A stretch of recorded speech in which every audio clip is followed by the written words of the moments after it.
here inside Comerica Theater here in beautiful Phoenix, Arizona. Andres Ponce taking on David Nuzzo, and here is the tale of the tape brought to you by Autoshopper.com. Ponce comes in at 22 years of age, 5'9". There you see his weight and reach at 69 inches. Nuzzo, 26 years of age, 5'8", 136 ready pounds, and a 64-inch reach.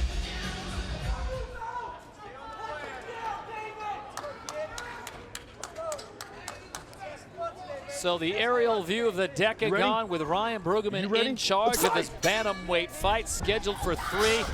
Joe, what's the over-under on this thing going the full 3 rounds? Yeah, I tell you, I really think these guys are going to get in here and mix it up. Wow, some great kicks by Ponce, right as we say. You know, Todd, these guys are just so doggone fast. As we saw in our last fight, it can happen in an instant. And it looks like Ponce is the only one aware right now that the bell has rung.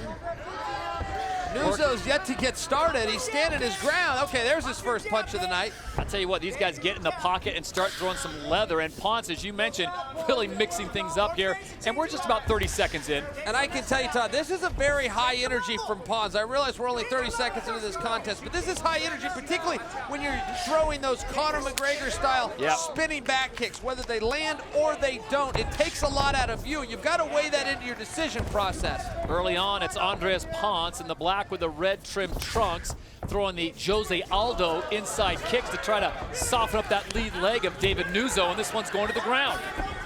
Wow, I'm a little surprised at the lack of resistance that Ponce put up there when he fell to the ground. Really hesitant by Ponce to get back onto his feet. Todd, he almost put himself there. I mean, he put up so little resistance, and now here he is stuck. Perhaps he thought Nuzzo was going to follow him down and he could start to work a submission game, but this is mixed martial arts.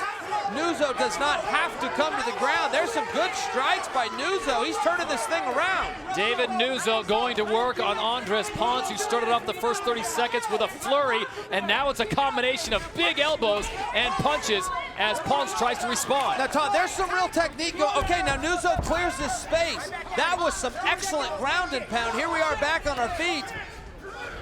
Ponce has got to get this offense back going. The momentum is clearly changing.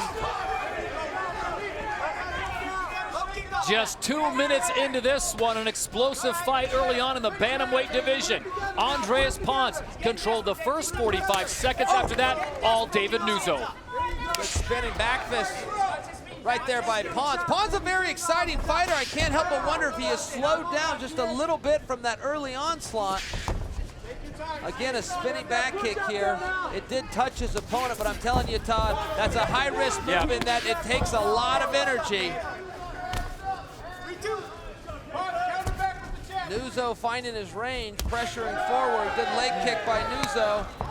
Wow, that cut the hamstring of Ponce. You can see the welt already forming on that left back leg of Andres Ponce. Boy, these guys will come into the pocket and waste no time. I can hear that jab over here by Ponce. He's landing.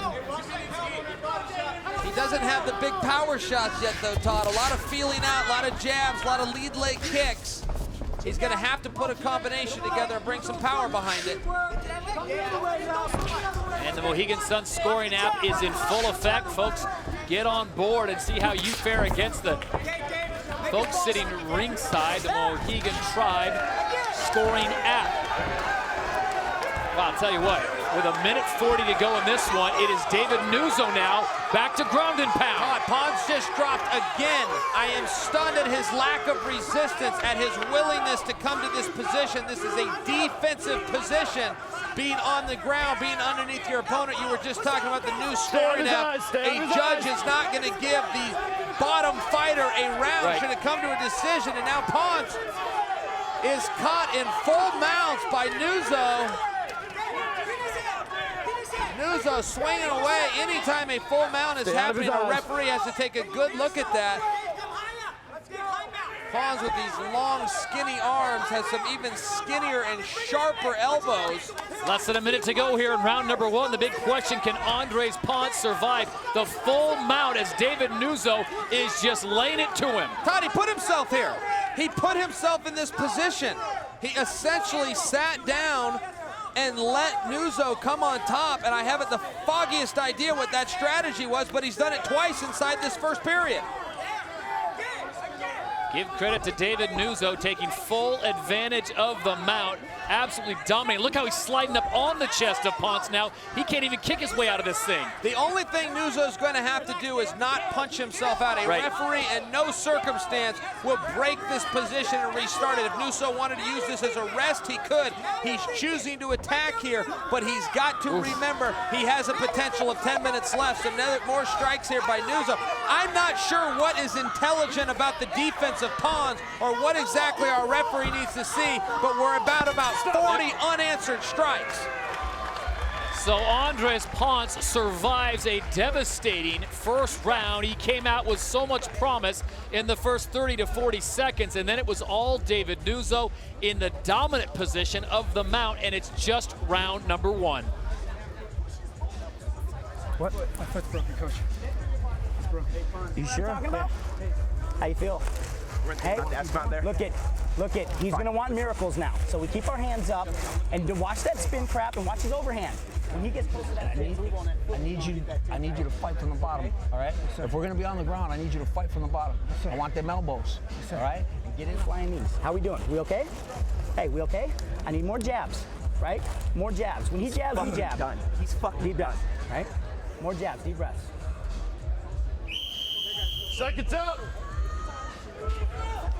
So an opportunity to listen into both corners as David Nuzzo tries to collect himself and calm himself down. And you heard the corner of Andres Ponce says, if you're going to fight from the ground, you need to fight from the ground. No, stay there. I couldn't agree more. I would go one step further in Ponce's corner and just say offer more resistance. Do not give up that position. Here we're on our feet. Good combos coming out by Ponce.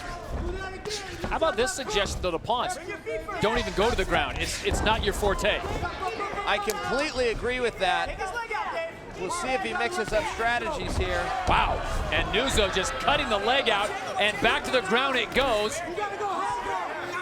And here you go again. We've seen this act before, Chael. Yeah, and again, I would question what part of this defense by Ponce is considered intelligent by the referee. Per the rule, the reason I keep saying that, you must offer an intelligent defense or it'll be ruled a no contest.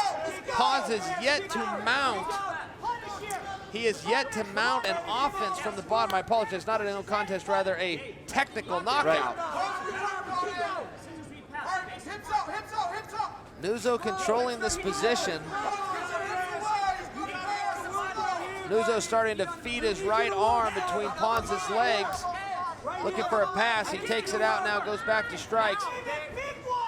What Ponce is doing here by securing the head and the arm of Nuzzo, Todd, is he's pulling him down. Right. Nuzzo can't really hurt him in terms of power shots to the body unless he can create a separation, unless he can get his head up and get a distance like he's doing now. Nuzzo quickly grabs a hold and pulls him back down. But as soon as Nuzzo postures up, he knows what's coming. It's going to be backhands and elbows. That's exactly right.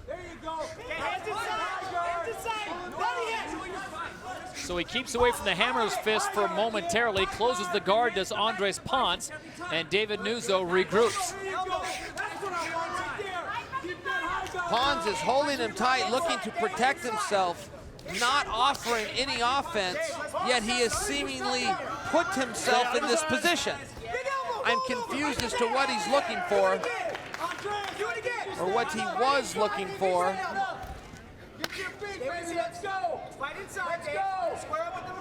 Pace slowing considerably from what we saw in the first round as we approach the halfway point of not only this round, but the fight.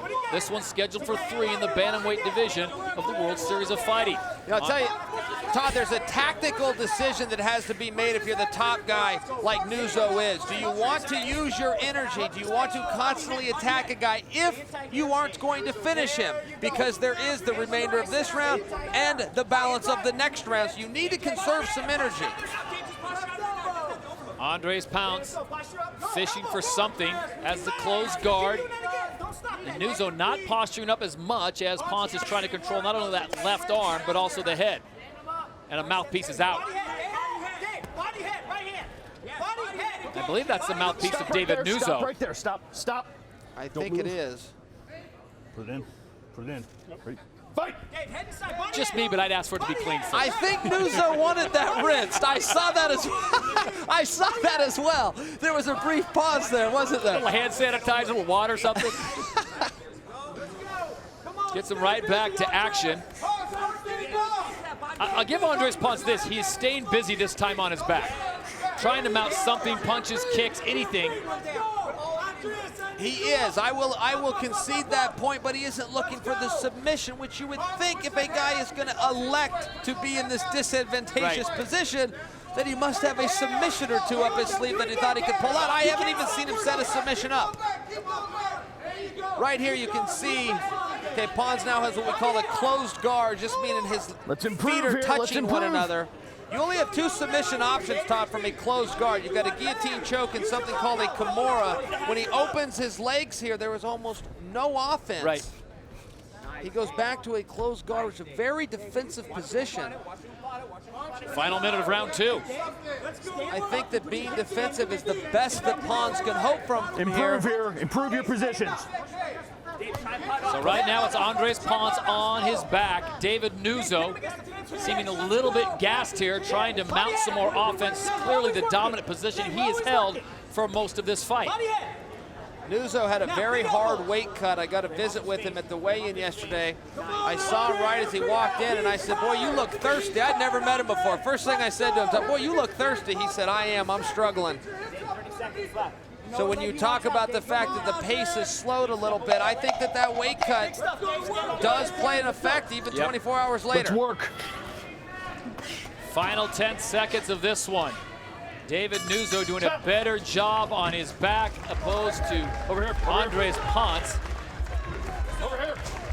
Andres Ponce coming over to his corner, and it actually looks fresher of the two fighters.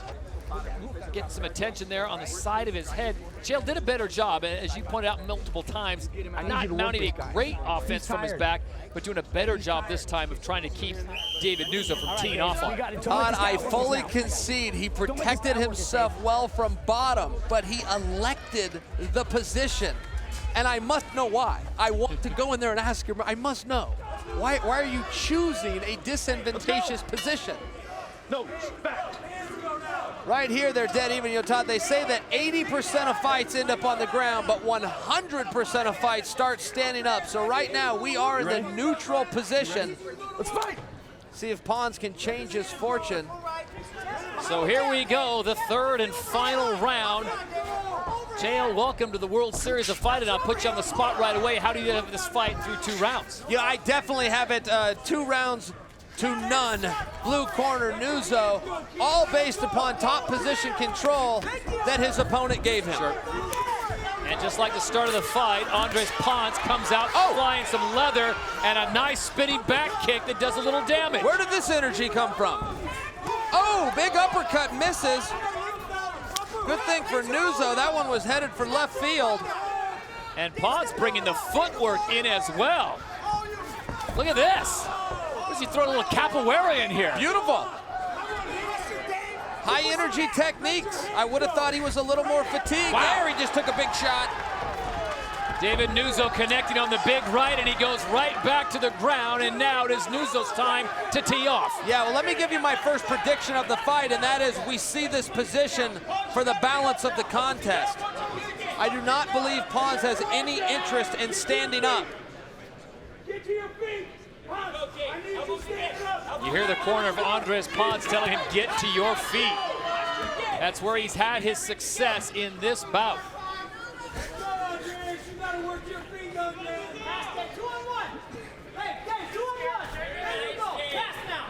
Chael, how much do you hear from your corners when you're in a big fight like this? I tell you, it's very hard, Todd. And even when I do hear them, I'm usually too fatigued to care what it is they're saying. But I am doing my best as an athlete. I know that the corner has a better perspective than I do. But when you get tired, I'll tell you, you get into survival mode. And I think that's where both of these athletes are now.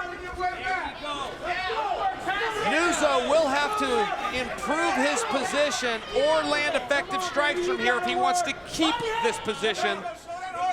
And that's a mental game that fighters are playing right now. They know the fight is winding down. They know that a decision is likely.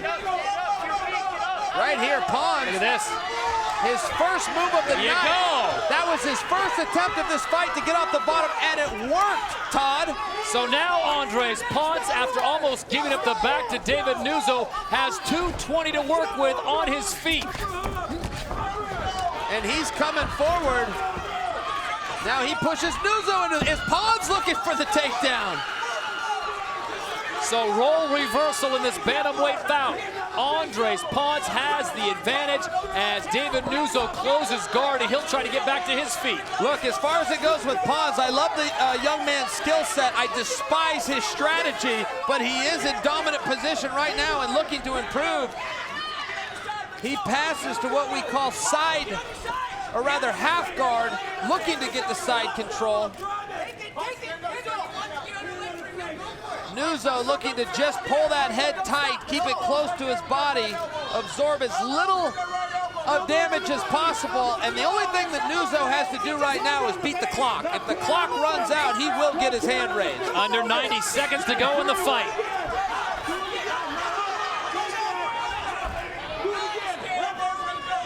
Nuzzo keeping his legs crossed and his hands locked. As long as he can keep Ponce close to him, he's not going to absorb much damage. And Andres Ponce now trying to sink in a choke and misses. And now he's going to pay the price. Very good defense there by Nuzzo.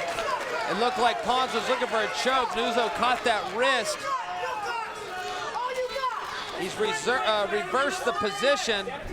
And again, Ponce has one effort to get away. He's one for 0. He's batting 100%, Todd. He just needs a little more attempts of offense. Improve your position.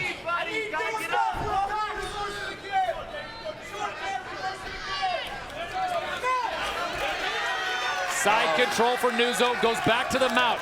Final 30 seconds of this fight. Very nice pass to the mount, very technical right there. And now he's looking for these elbows. He realizes the barn is within sight, and he can go on a full sprint here. And you look at that space, the separations of their head, that posture brings the power. For Nuzzo. This one's winding down. So the battle of Tempe versus Scottsdale goes the full distance here at WSOF 23, the final 10 seconds. The second attempt by Ponce and the second successful effort. Excellent skills combined with a bad strategy. I've got to be a little critical of him. But only because I'm seeing such incredible talent out of his skill set. His coaches are going to have to sit him down.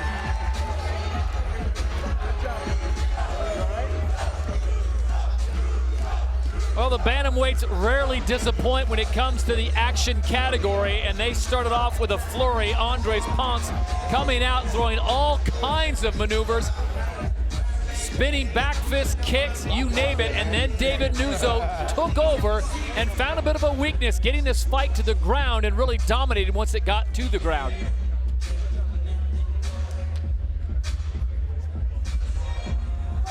This is the scene early on in round one. That's the mounted position right here with a posture separation, definitely favoring Nuzzo. And right here, Todd, this was the story of the fight, was Ponce conceding that top position. We move into round 3. Ponce, no question he was aggressive, but once again, gave up the top position. This looks a lot like round 2 with Nuzzo just swinging away.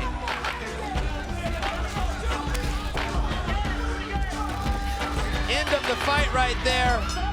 Ponce went for it, but the old expression, too little, too late. So here's your Mohegan Tribe ringside scoring app. It looks like this. Chael Sonnen had it 27-30, Nuzzo. The audience also agreed with Chael, which doesn't happen very often, 27-30. And Dino Jones, one of the fans, had a little closer, 29-28, but everyone sees it going the way of David Nuzzo. For the official word, we set it inside the cage, and Jazz Securo has the official decision. Ladies and gentlemen, after 3 rounds of professional fighting, we go to the judges' scorecards. Judge Jim Prendergrass scores at 29-28. Dennis O'Connell and Chris Flores score at 30-27 for your winner by unanimous decision, David Bad News Nuzzo. Yeah. Get ready. Listen. What you wanna do? If you don't strike first, that's when they gon' come at you. Yeah. And you know it's true. Don't let your life get worse. Being timid, that ain't cool. Nah.